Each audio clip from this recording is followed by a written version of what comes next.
La forêt noire, avec ses grands pins, ses sous-bois denses et ses chemins sinueux, a toujours attiré un sentiment de mystère, de beauté et de danger entremêlés. Au fil des siècles, elle a inspiré d'innombrables légendes, des histoires de sorcières et de loups-garous aux fantômes qui errent dans ces profondeurs obscures. Mais parmi ces histoires, il en est une qui sort du lot, qui n'est pas une histoire folklorique, mais une véritable tragédie.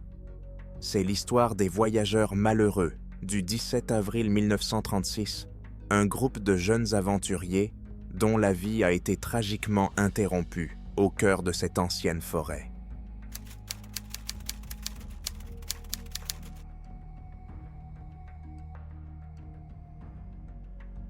Nous sommes en 1936. L'Europe est à l'aube de profonds changements et les tensions montent d'un bout à l'autre du continent. Adolf Hitler a consolidé son pouvoir en Allemagne et des nuages militaires inquiétants s'amoncellent. Mais pour 6 jeunes amis allemands, les soucis du monde semblent passer bien loin. Ils sont plus intéressés par les aventures qui les attendent dans leur propre pays, en particulier dans les vastes étendues de la forêt noire, un endroit d'une beauté à couper le souffle et d'une nature sauvage.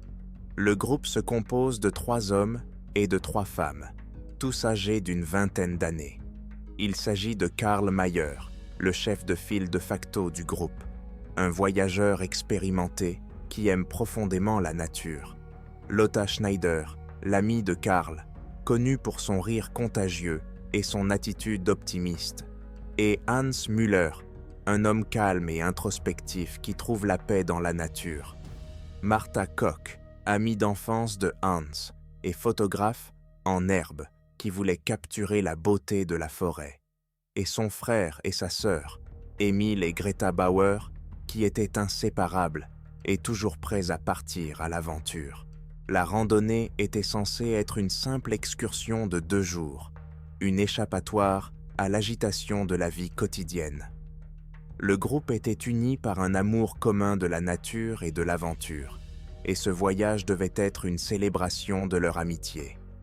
Le plan consistait à suivre un sentier bien tracé au cœur de la forêt, à établir un campement dans une clairière pittoresque et à revenir le lendemain.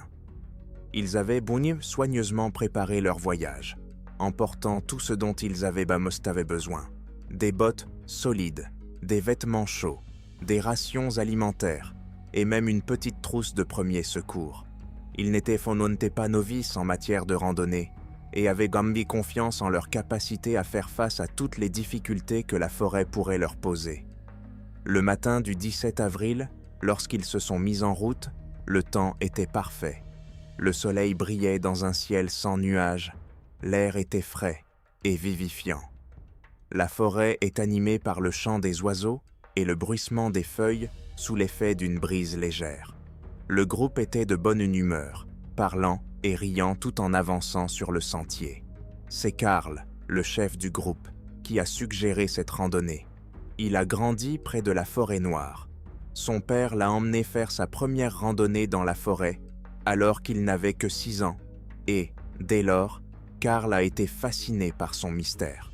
Il a passé d'innombrables heures à explorer ses sentiers, à apprendre ses rythmes et à développer un profond respect pour sa puissance. Lotta, l'amie de Karl, était une citadine, mais après avoir rencontré Karl, elle est tombée amoureuse de la nature. Elle admirait son esprit d'aventure et aimait la façon dont il voyait la beauté dans chaque partie du monde qui l'entourait. Son optimisme était contagieux et elle se perdait souvent dans l'instant, prenant des photos de leur randonnée pour les garder en mémoire. Hans Müller, quant à lui, était plus introspectif. Il voyait la forêt comme un endroit où il pouvait échapper au bruit et au chaos du monde, comme un sanctuaire où il pouvait trouver la paix et la clarté. Il était souvent le plus silencieux du groupe, mais son silence n'était pas dû à un désintérêt. Il était plutôt profondément contemplatif, toujours en train d'observer, toujours en train de réfléchir. Martha Koch, son amie d'enfance, était à bien des égards son opposé. Alors que Hans était renfermé, Martha était ouverte d'esprit et toujours désireuse d'interagir avec le monde qui l'entourait. Elle s'était récemment mise à la photographie et voyait dans cette randonnée l'occasion d'immortaliser la beauté immaculée de la forêt noire. Son appareil photo était son compagnon de tous les instants et elle y a profité de chaque occasion pour documenter leur voyage. Emil et Greta Bauer, les frères et sœurs du groupe, avaient un lien indéfectible. Ils ont grandi dans un petit village à la périphérie de la forêt noire et la forêt était leur terrain de jeu. Emil, l'aîné, protégeait sa sœur, mais il encourageait aussi son esprit d'aventure. Greta, la plus jeune du groupe, est intrépide et pleine d'énergie. Elle aimait limite beaucoup son frère aîné et le suivait dans toutes ses aventures, désireuse de prouver qu'elle pouvait le suivre, lui et les autres. La forêt noire est l'un des paysages naturels les plus emblématiques d'Europe.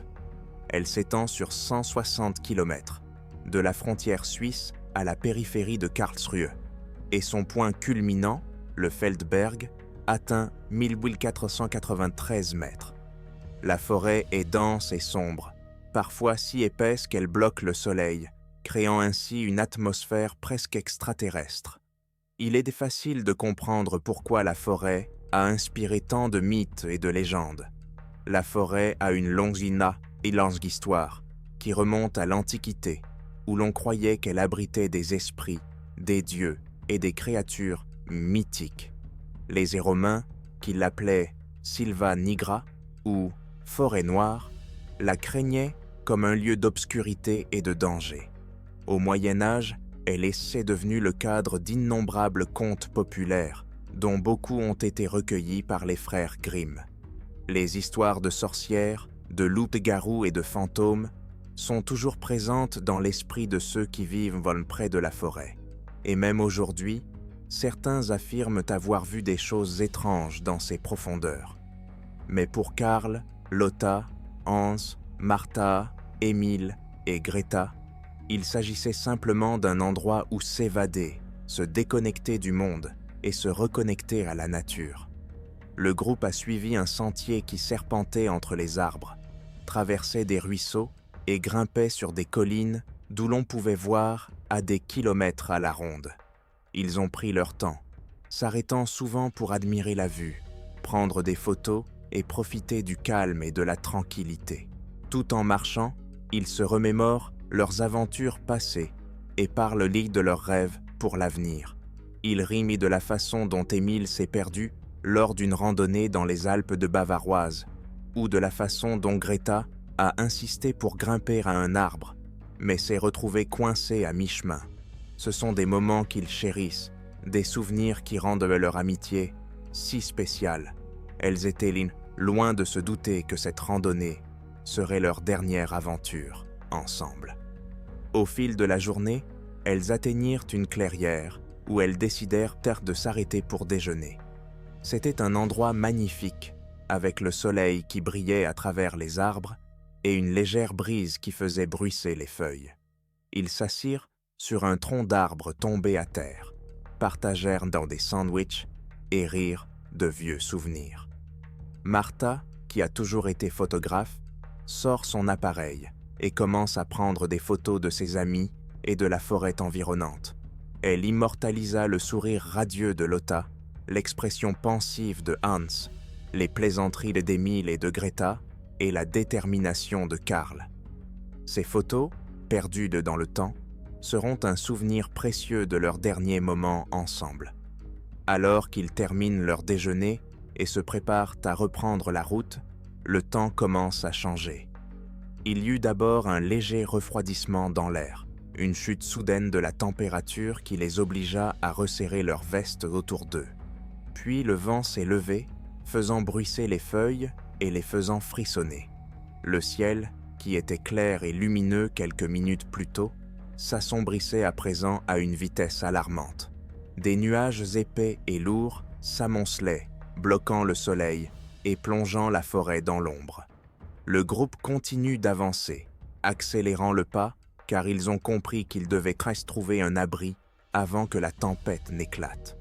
Mais la forêt, qui leur avait semblé si familière et amicale auparavant, prenait maintenant un ton plus inquiétant. Les arbres semblaient se refermer autour d'eux, et le chemin se tordait et tournait dans des directions dont ils ne se souvenaient pas.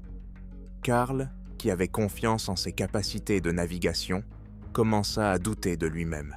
Il commença à pleuvoir, quelques gouttes seulement au début, mais bientôt il se mit à pleuvoir comme un seau, les trempant jusqu'à l'os.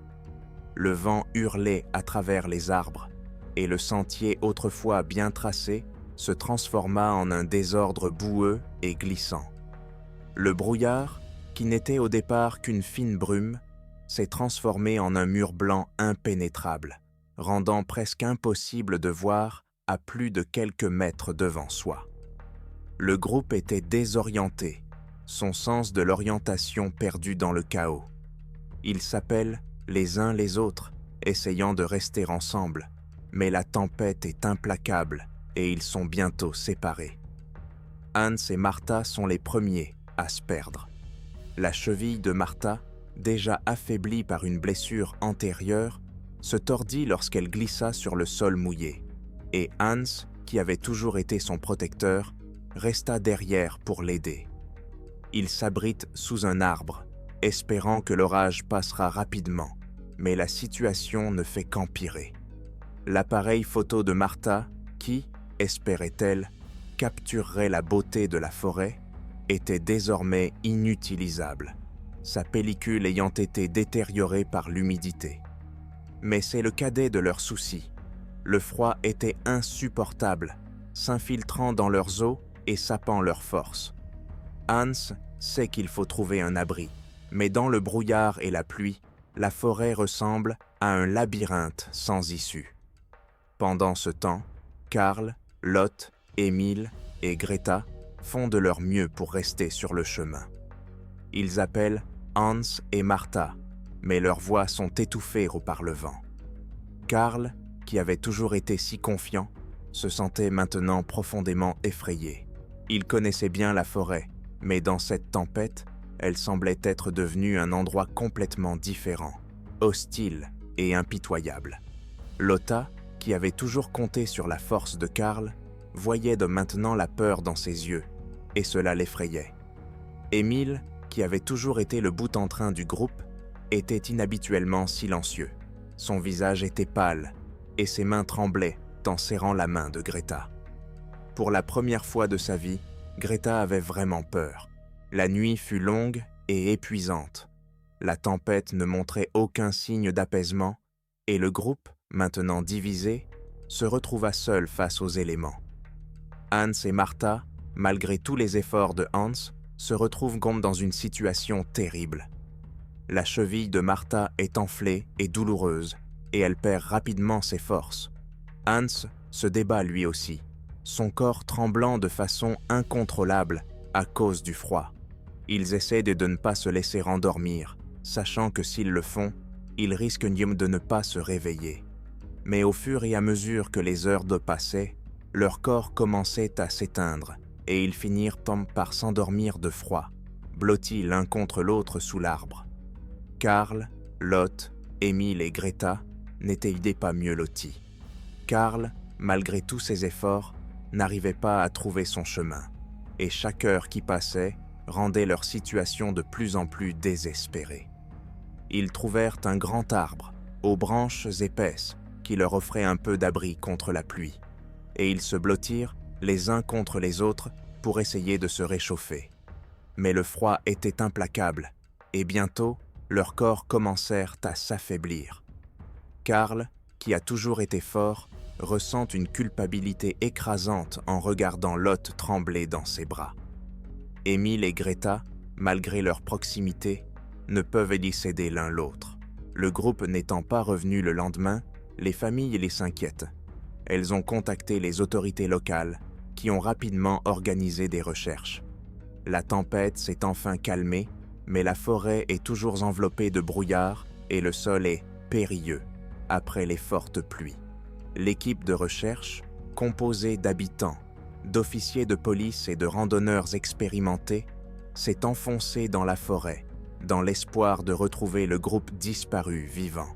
Mais plus ils avançaient dans la forêt, plus leurs espoirs s'amenuisaient. La forêt noire a toujours été un lieu mystérieux, mais elle est devenue le théâtre d'un horrible incident. Les chercheurs connaissaient les dangers auxquels les voyageurs étaient confrontés.